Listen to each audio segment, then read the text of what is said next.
So, probably wondering, John, what's going on? I thought you said Ocarina of Time was next. Well, you see, here's the thing. Even though I clearly stated that I wasn't tackling any handheld Zelda games for this marathon, an unhealthy amount of you requested that I review Link's Awakening for the Game Boy anyway. I honestly had no intention of reviewing this game for this marathon, but since so many of you wanted me to look at it, I just couldn't say no. Thing is, up until now, I didn't even own Link's Awakening, which is why I wanted to skip it for the time being.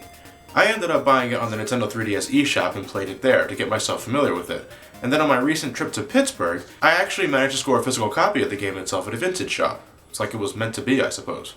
You guys made me very curious. Just why were so many of you hell-bent on having me reviewing this game before jumping to the N64? Is it because it was the first Zelda game on a handheld? The fact that it got a Game Boy Color re-release right after the release of Ocarina of Time? Or the fact that the game's cover looks remarkably similar to A Link to the Past? Well, let's plug this baby in and see what all the hubbub is about.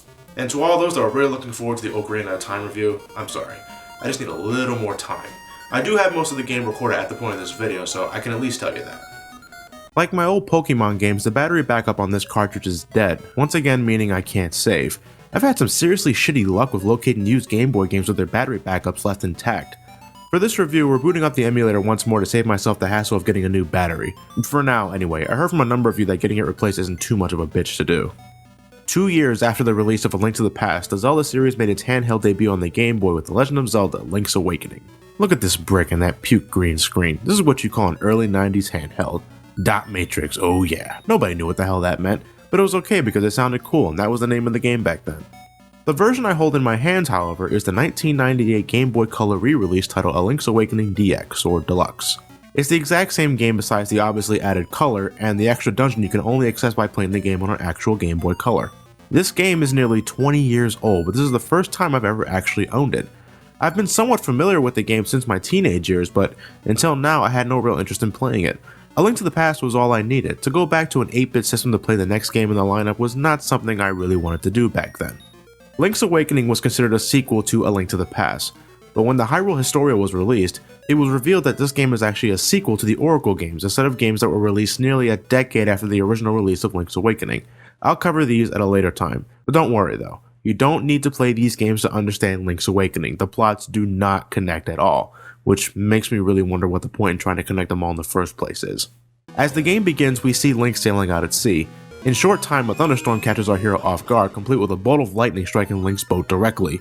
The unconscious Link is discovered by a girl named Marin and her father, Terran. As soon as Link wakes up, Marin informs Link that he's now in Koholint Island, a place, as far as we can tell, is nowhere near the land of Hyrule. There's no Princess Zelda either, or Triforce for that matter. This game's title is pretty much an artifact title. It has nothing to do with Zelda and such, but keeps the Legend of Zelda moniker to avoid scaring away veterans of the series.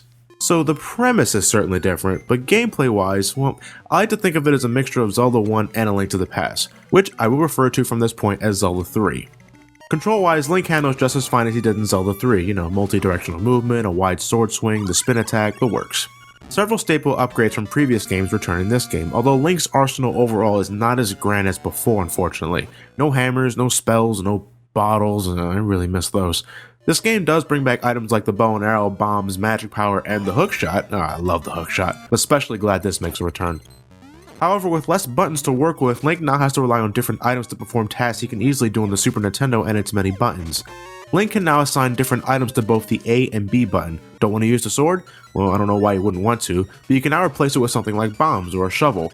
Even your shield is considered a separate item this time, which confuses the hell out of me. Every Zelda game at this point had the shield as something that's a part of Link.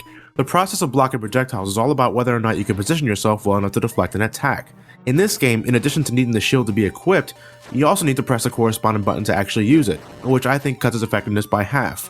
I don't know why they made the shield a separate item. What was wrong with how it was before? If you want Link to lift up objects like pots and rocks, you're going to need to score the power bracelet from Dungeon 2 first. Link can also score the rock feather from Dungeon 1, allowing Link to actually jump. Oh, look at that. This is needed to get across pits and obstacles. Even the Pegasus boots make a return, once again allowing Link to perform a dash attack.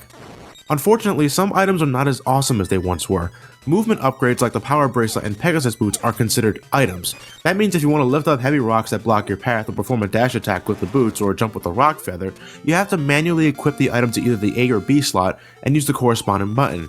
I can understand the need to do this for Pegasus boots on the rock feather, especially with only 2 buttons to work with here, but why the hell do I need to constantly re-equip the power bracelet to lift shit up? Shouldn't the power bracelet be a permanent upgrade? It's not like I'm never going to need the damn thing, it's mandatory in order to beat the game. The constant need to switch out items in my inventory with an item I need at the moment can get really fucking tedious, especially on my first playthrough.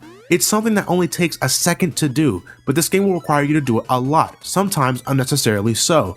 You need the power bracelet in order to lift these rocks to get to the other side of Colony Island, but the game loves to repeatedly throw rocks and shit in the area you needed the power bracelet to reach in the first place. This only serves to break my immersion, and after about the 15th rock, I get annoyed. Then there are times where you need to use a combination of items in order to proceed, like using the Pegasus boots in conjunction with the rock feather to jump over large pits.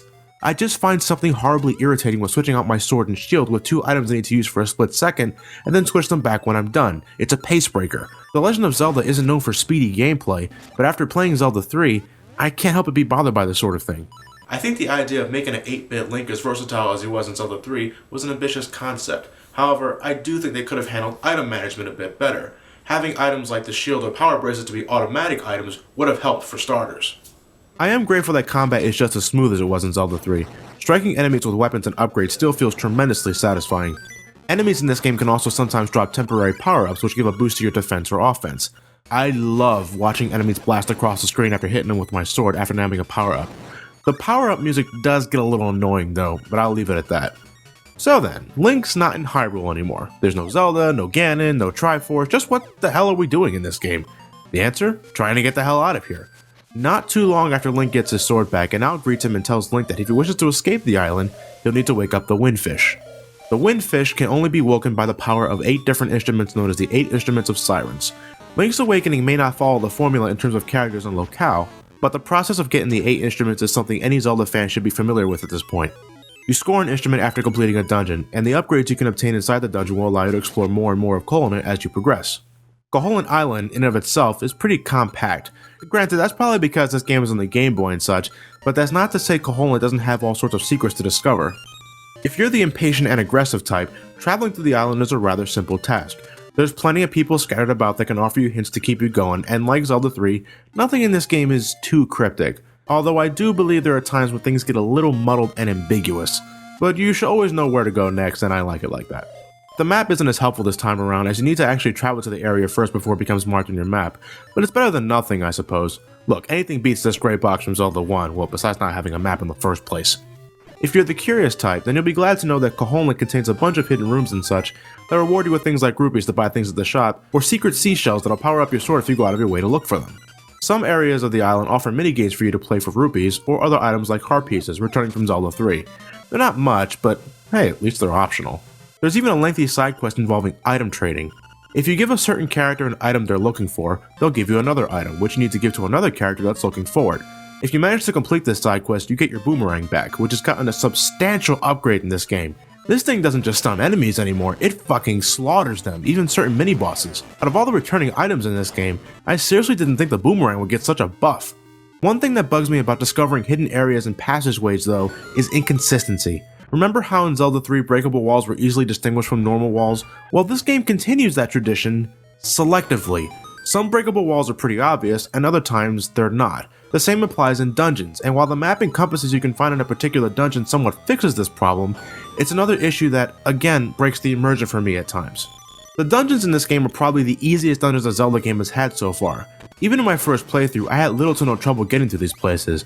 That may be because of my experience with Zelda 3, mind you, but even then, you can communicate with these owl statues that provide decent tips to completing the dungeon. Thanks to the dungeon map you can locate inside a chest and the compass telling you when a room contains a small key, it's only a short matter of time before you discover the correct way to go to get to the boss at the end and retrieve an instrument. The 2 exceptions to this, however, are the last 2 dungeons, Eagle Tower and Turtle Rock. Fucking hell, these 2 have to be the most repetitive, drawn out, and just plain uninteresting dungeons I've ever traveled in. The puzzles can be a total chore to solve because of the item switching problem I mentioned earlier. I gotta lift objects here, I need to dash jump here, I can't count the amount of times I stop dead in my tracks just to look at my inventory. It also doesn't help when the dungeons require you to do a large number of things before being able to reach a particular room on the opposite end of said dungeon, which is especially noticeable in Turtle Rock. This place drags. There's too many rooms, there's too many side paths, it's just painful. Despite the last 2 dungeons being complete dicks, just about every boss in this game is a complete joke. Some are more annoying than others, but a lot of these guys require little to no strategy. Look at the fight with the anglerfish, I'm just mashing the A button. The DX version of the game contains an exclusive color dungeon which uses the power of color technology to provide rather basic puzzles to complete. It's completely optional, but if you manage to complete it, you can choose one of 2 different clothes. The red clothes for more attack power, or the blue clothes for added defense. I always choose red, I love having more attack power. I also like the remixed dungeon music from Zelda 1. The music all in all is not too bad. Nothing really sticks out as memorable though. The Hyrule theme is back and remixed into something pretty cool, but I couldn't hum anything off the top of my head. Then again, I've only played and completed this game a total of 2 times at this point, so maybe I need to play it a bit more.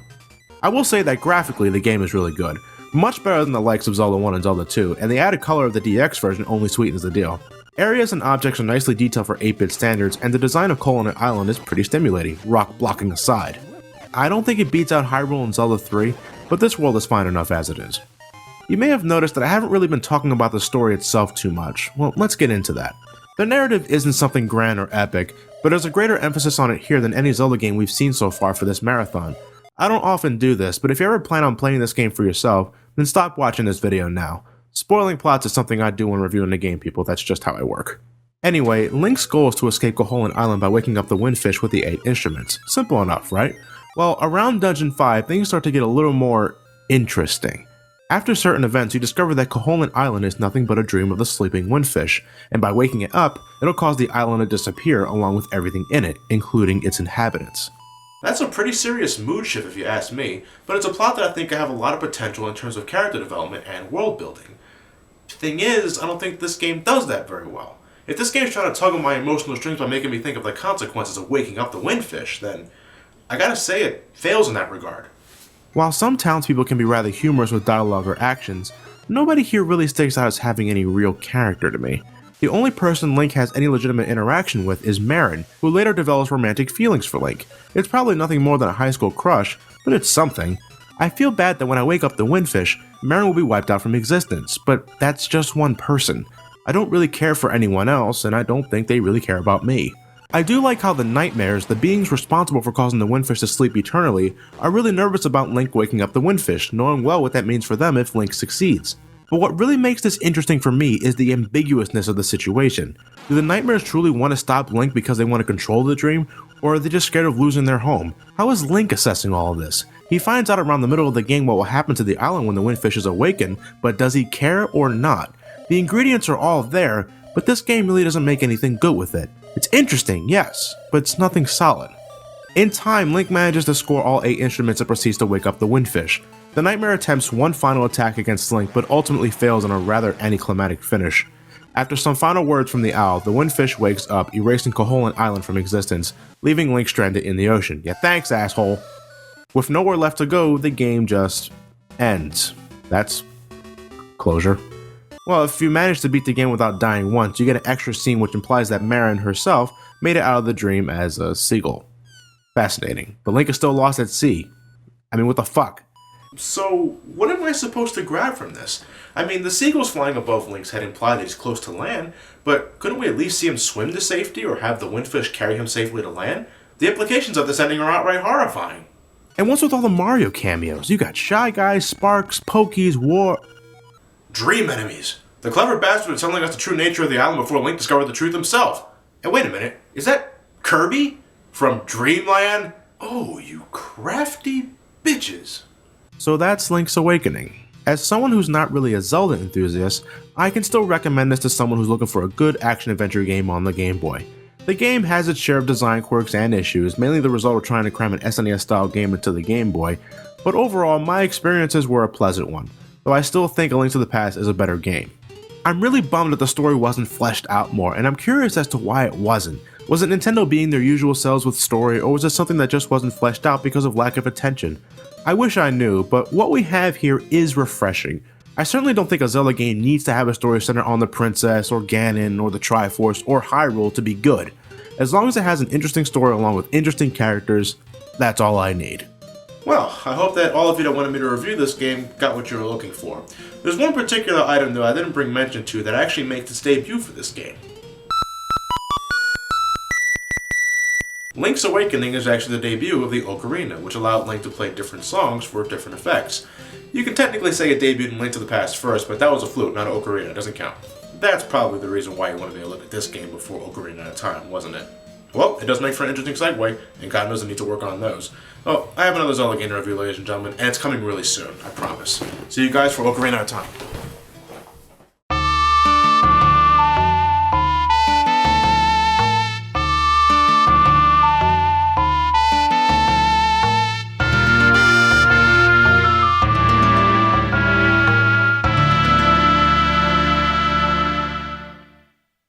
And you'll be glad to know that Cajon contains a bunch of hidden rooms and such that reward you with things like rupees to buy things at the shop, or secret seashell, or secret sea, the fucking tongue twister, or secret seashells by the seashore.